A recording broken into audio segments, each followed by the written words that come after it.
következik a jelmez. Úgy itt szépen egy nagy kör csinálja. Csak várjuk csak, hogy össze a pap. Azért nem semmi. Eredeti. Az az övé.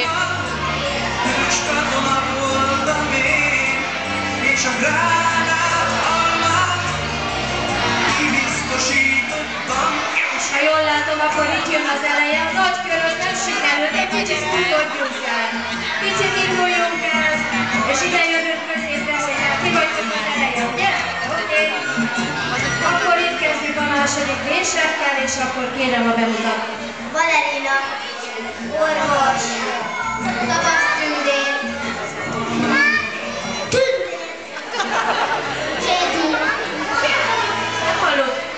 Jedi, királynő, Rómeó,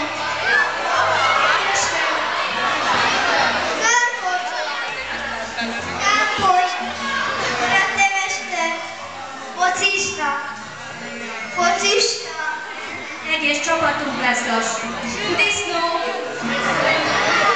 cigány, Felix, Zárdel kis kutya, macska,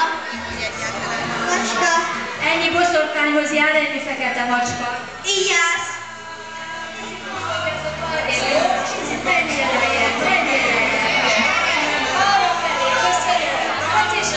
Focisták, figyeljetek! Még egy kicsit veszekednek, de mindjárt elindulnak, jó? Oké, köszönöm. gladiátor, ninja, maslány, afrikai lány, Elég barna lettél. Valerina. Hát köszönöm, akkor körbeértünk egy hatalmas nagy kört, kérem.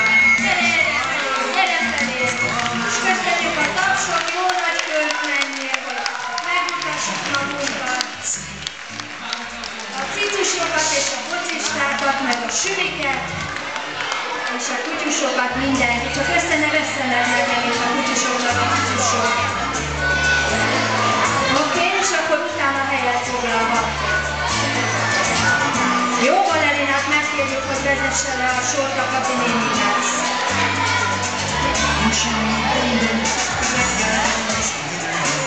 Mindenki tudja, hogy én vagyok a szülinapos. Remek a hangulatom, ma van a szülinapom.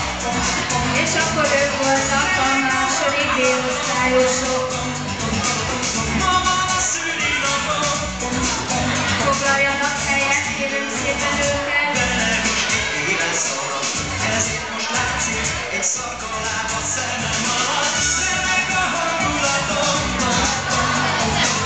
ma van a szülinapom. Köszönjük szépen a második B-seknek, és következik a negyedikesek, a legnagyobbak csoportja macak után. Jó nagy körbe menjünk, jó? Gyertek, úristen, ragok is vannak felé.